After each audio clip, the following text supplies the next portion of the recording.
satu profesi, ingin penjelasan dari Pak Ustadz tentunya. Kita banyak sekali di-share tentang bahwa artis itu tidak boleh. Kita sebagai artis itu sebenarnya haram. Gimana menurut Pak Ustadz? Al-aslu fil asya' al-ibahah. Hukum asal segala sesuatu dalam Islam boleh. Hukum asal sesuatu dalam Islam bukan haram. Al-aslu fil asya' al-ibahah. Hukum asal segala sesuatu adalah boleh. Makanya yang mesti ada itu label haram, bukan label halal. Karena hukum asalnya adalah halal. Kalau sudah halal dikasih label halal kan berarti 2 kali lipat. Di mana letaknya haram? Maka kalau ada orang haram ditanya, kenapa Ustadz ada orang mengatakan artis itu haram? Yang pertama, karena membuka aurat. Lalu kalau yang dia perankan itu seorang ibu, pakai jilbab, pakaiannya longgar, 20 episode, ke-20-nya nggak ada dia buka aurat. Di mana letak haramnya? Yang kedua, ada sentuhan kulit dengan tak mahram. Kebetulan dalam perannya itu selama 20 episode memang peran dia tak ada sentuhan. Orang ibu di Pantai Jompo tak ada bersentuhan dengan orang.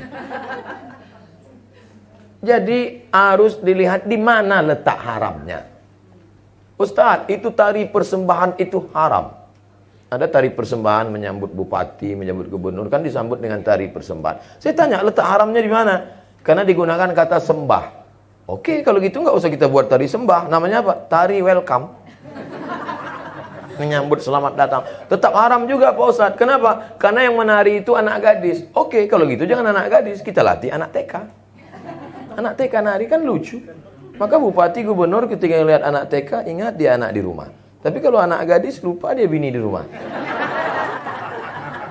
Maka kalau melihat sesuatu itu dilihat di mana letak haramnya. Salah satu sampel yang saya beri adalah haram karena membuka aurat, haram karena berapa banyak orang mengirim saya film-film pendek 5 menit yang tidak ada unsur haramnya tapi menyentuh hati. Yang paling saya ingat adalah ketika seorang gila tidur di depan ruko, dia usir, dia ini. Tapi ternyata orang itulah yang menyelamatkan dari pencuri. Tidak ada unsur haram di situ. Kenapa kita tidak pernah berpikir membuat film-film kemanusiaan tanpa mempertontonkan aurat, tanpa melanggar ajaran agama? Kenapa tidak buat film pendek yang menyentuh?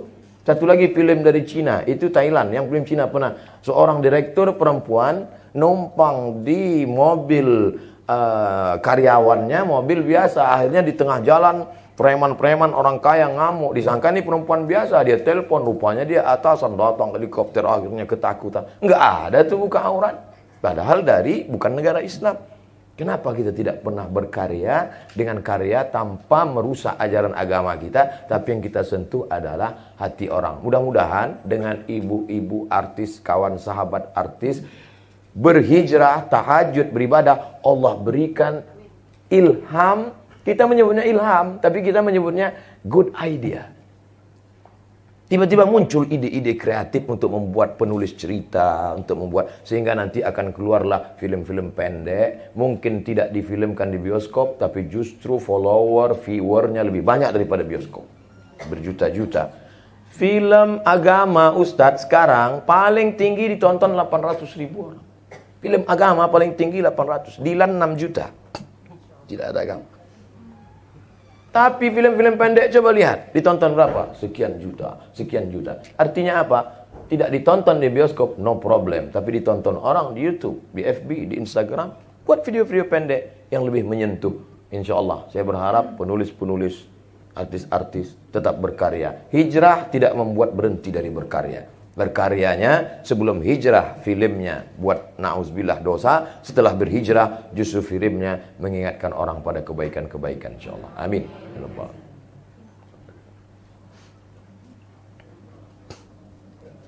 Assalamualaikum warahmatullahi wabarakatuh dan semuanya.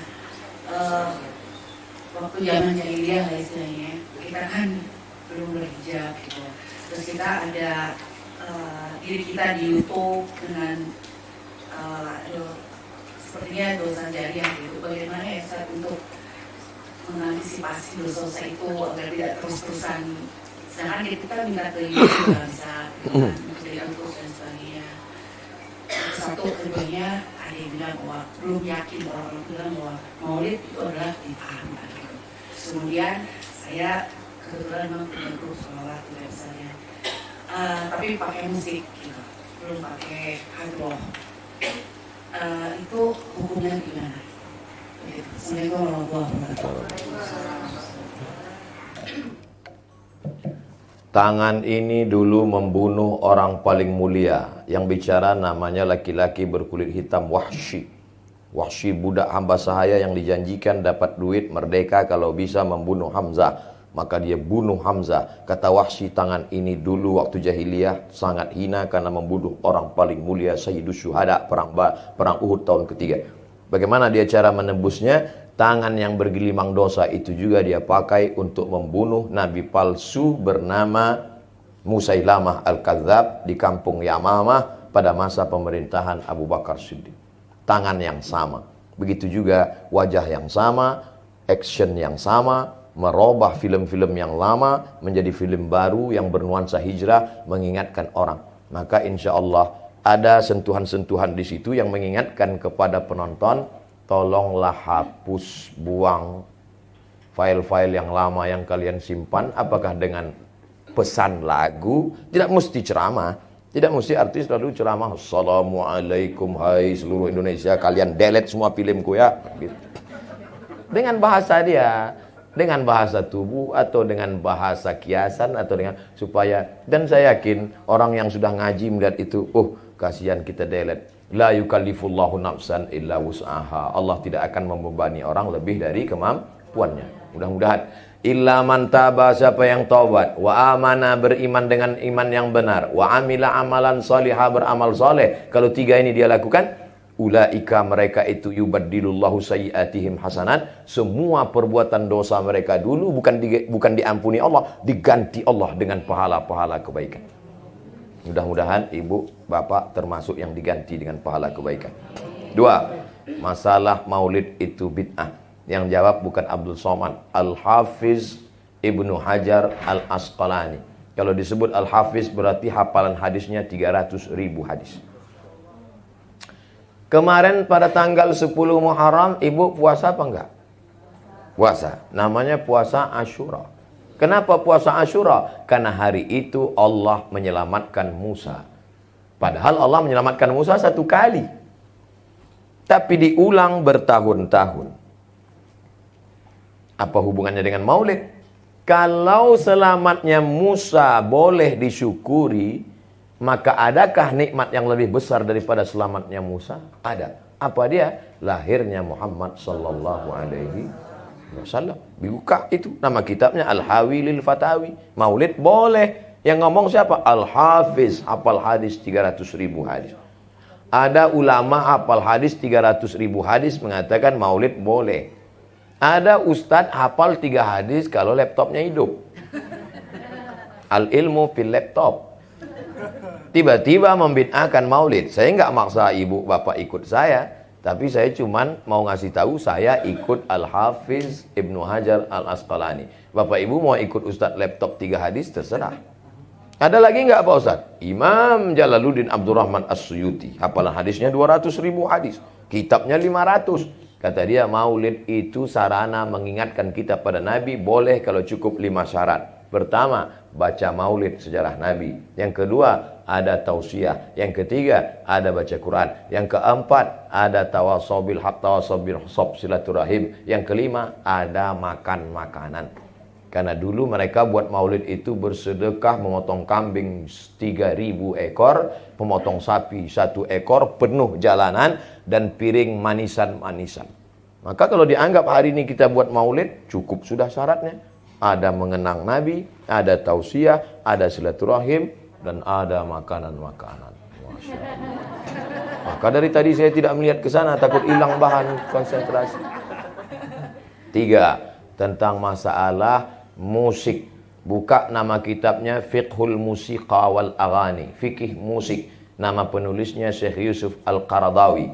Ikatan Ulama Sedunia, dia ketuanya. Tinggalnya sekarang di Qatar, Doha, Qatar. Jabatannya pimpinan Fakultas Syariah di Universitas Qatar. Kata beliau, musik sama seperti omongan. Kalau isinya baik, maka baik.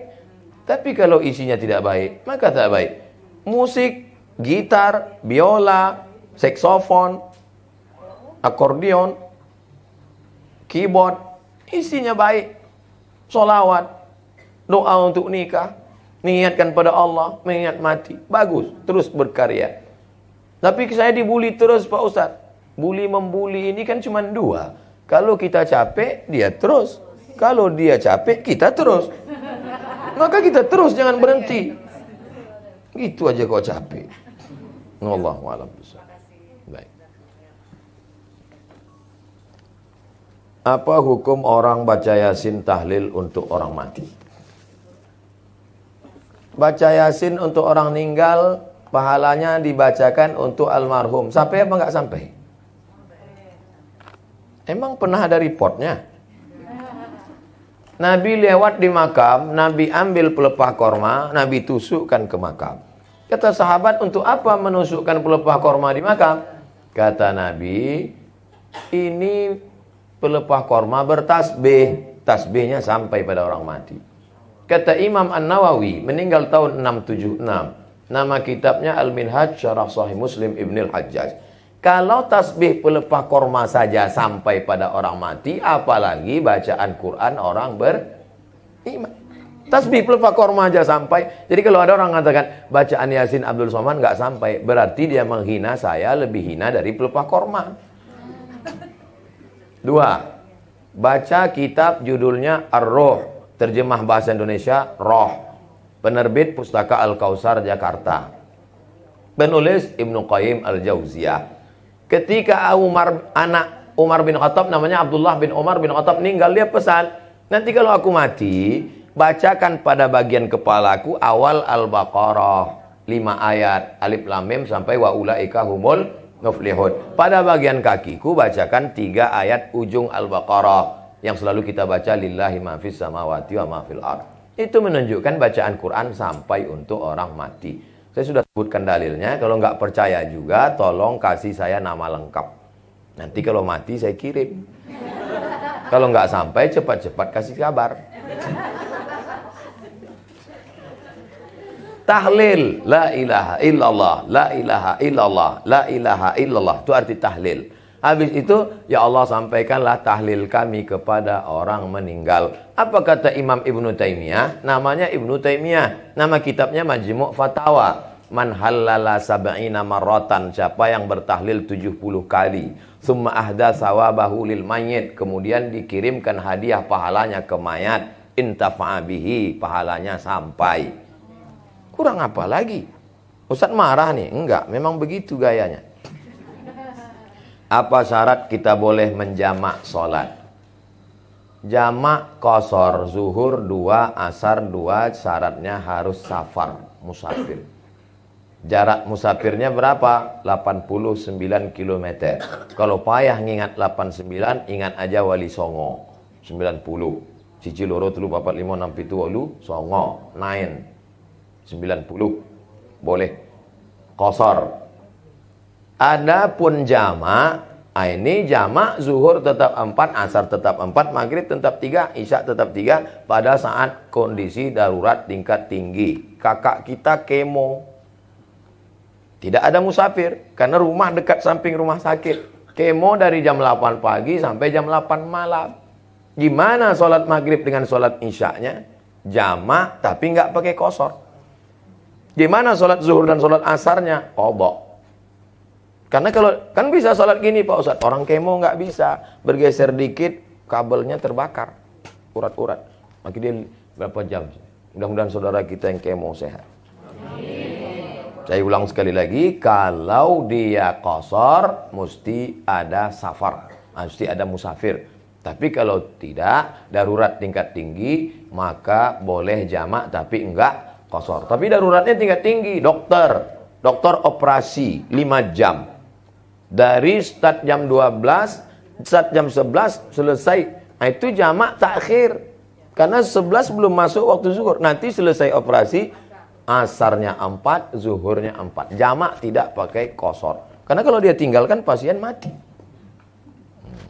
Tapi jangan gara-gara ini dikit-dikit jamak. Dikit jamak.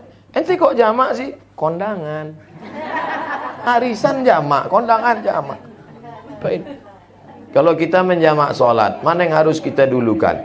Sholat yang dijamak atau sholat yang pada waktu? Kalau jamak takdim, mesti zuhurnya dulu. Kalau jamak takdim, mesti maghribnya dulu. Tapi kalau jamak takhir, tidak ada, mesti maghrib dulu atau isya dulu.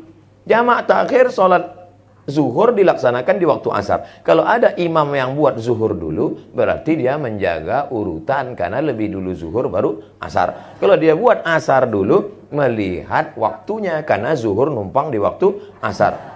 La yustaratu fihil mualat, tidak disyaratkan mesti berurutan. Nama kitabnya Al-Fiqhul Islami wa Adillatuh. Nama penulisnya Syekh Wahbah Zuhaili, Dekan Fakultas Syariah Islamic Law Universitas Damaskus, Suriah.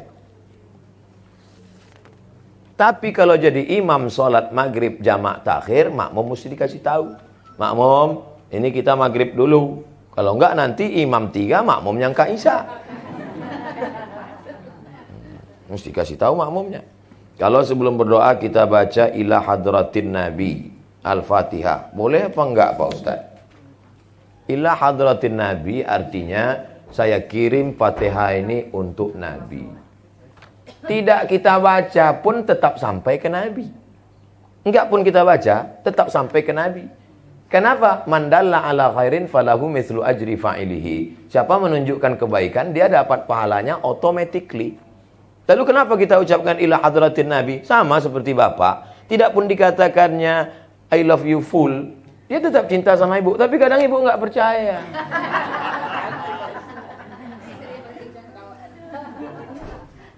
Speak up, kata dia. Pak Ustadz, nanti 5 tahun ke depan Pak Ustadz tidak usah ikut politik lagi ya. Saya tidak pernah ikut politik. Dengarkan ceramah saya dari A sampai Z. Saya tidak pernah ikut politik. Saya bukan orang partai. Saya tidak pernah menyebut calon. Saya tidak pernah menyebut partai. Dengar baik-baik. Bahwa saya bertemu orang tokoh politik, maka semua orang bertemu. Bertemu, tidak pernah mengajak. Pahami dengan baik. Mendoakan, bertemu. Yang nyuruh Ustadz siapa? Ulama. Bukan saya pandai-pandai sendiri. Saya tidak ada kepentingan. Saya tidak ada ambil uang. Saya tidak ada proyek. Saya bukan minta jabatan. Ulama nyuruh saya temu, doa. Maka bertemu, doa. Bahwa jadi pesan ini bagus. Memang saya tidak pernah ikut. Jadi nggak usah khawatir. Saya paham. Ini adalah jamaah yang tidak tahan melihat saya kena bully. Kami nggak tahan Ustaz. Kalau kami kena bully nggak apa-apa Ustaz. Tapi ketika Ustaz kena bully kami. Perlu dipahami bahwa saya bukan politisi praktis. Dengar baik-baik. Tidak pernah mengajak. Tidak pernah jurkam, tidak pernah jadi apapun, hanya orang bertemu tokoh dan mendoakan. Makanya kalau dibawa ke pengadilan manapun tidak akan kena, apalagi pengadilan cinta. Mohon doa Pak Ustadz, almarhum Adrian Reskita bin Ajus Hasni meninggal dunia semalam tanggal 5/11. Dan untuk yang lain, saudara-saudara kita, untuk kebaikan-kebaikan, diberikan keberkahan hidup, yang belum bertemu jodoh diberikan jodoh soleh-solehah, yang sudah menikah diberikan anak yang baik-baik. Semoga kita semuanya husnul khatimah. Untuk niat yang baik ini semuanya Al-Fatihah. A'udzubillahi minasyaitonirrajim. Bismillahirrahmanirrahim. Alhamdulillahirabbil alamin arrahmanirrahim maliki yaumiddin. Iyyaka na'budu wa iyyaka nasta'in. Ihdinas siratal mustaqim. Shiratal ladzina an'amta 'alaihim ghairil maghdubi 'alaihim waladdallin. Amin. Allahumma shfi mardana, sembuhkan saudara kami yang sedang sakit ya Allah. Warham mautana, saudara kami yang sudah meninggal, curahkan rahmat-Mu ya Allah. Allahumma ja'al kuburahum rawdatan min riyadil jinan, jadikan kubur mereka salah satu dari taman-taman surga-Mu ya Allah. Allahumma anzilir rahmata wassalamata wal barakata ala hadhil jamaah. Turunkan keselamatan, kerahmatan, keberkahan kepada seluruh jamaah ini ya Allah. Wa khususan ala sahibi hadzal bait, bil khusus pada sahibul bait yang menjadi tuan rumah kami sebagai tamunya hari ini ya Allah. Allahumma barik lahum fi amwalihim, berikan berkah pada hartanya. Wa barik lahum fi auladihim, berikan berkah pada anak keturunannya. Wa barik lahum fi kulli ma a'taitahum, berikan berkah pada semua rezeki yang kau titipkan padanya ya Allah. Allahumma waffiqna lima tuhibbuhu wa tarda. Berikan taufikmu pada kami agar kami dapat beramal dengan amal yang kau cintai dan kau ridai ya Allah. Allahumma ja'alna minat tawwabin, jadikan kami orang-orang yang taubat nasuha. Ja'alna minal mutatahhirin, jadikan kami orang yang mensucikan hati dari angkuh dan sombong. Ja'alna min ibadikas salihin, jadikan kami hamba-hambamu yang saleh. Allahumma ja'al abna'ana wa banatina minas salihin was salihat wal hafizin wal hafizat. Jadikan anak-anak keturunan kami menjadi para penghafal Al-Quran. Allahumma rzuqna ziyarata baitikal atiq, berikan kami rezeki yang halal supaya kami bisa berhaji dan berumrah ke Baitullah.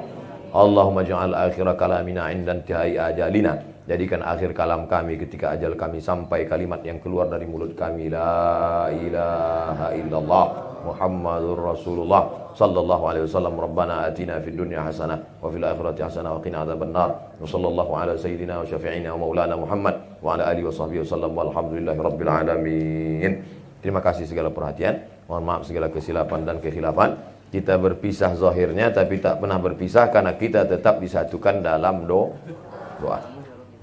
Doa untuk Ustaz Somad, terus kirimkan satu saja doa supaya mati husnul khatimah. Amin. Jangan sekarang, masih banyak jadwal. Ini langsung pulang ke airport. Mudah-mudahan perjalanan diberikan Allah keselamatan. Terima kasih. Wassalamualaikum warahmatullahi wabarakatuh.